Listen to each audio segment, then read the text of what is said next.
গতকাল আমাদের একটা ম্যাচ হয়েছে শ্রীলঙ্কার সাথে, আমরা ওটা হেরে গিয়েছি। ওইটা নিয়ে আমরা কথা বলেছি, আমাদের প্লেয়ার আমরা কথা বলেছি, আমাদের আসলে ম্যানেজমেন্টের কথা বলেছি যে আমাদের কোন জায়গাটা ল্যাকিংস ছিল। আমরা আজকে এটা নিয়ে প্র্যাকটিস করেছি।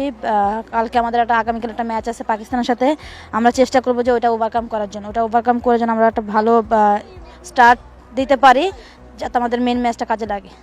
আমরা এর আগে পাকিস্তানের সাথে সিরিজ খেলেছি, সো আমরা তাদের সম্বন্ধে আমাদের ভালো আইডিয়া আছে, আমরা তাদের সম্বন্ধে আমরা ভালো জানি।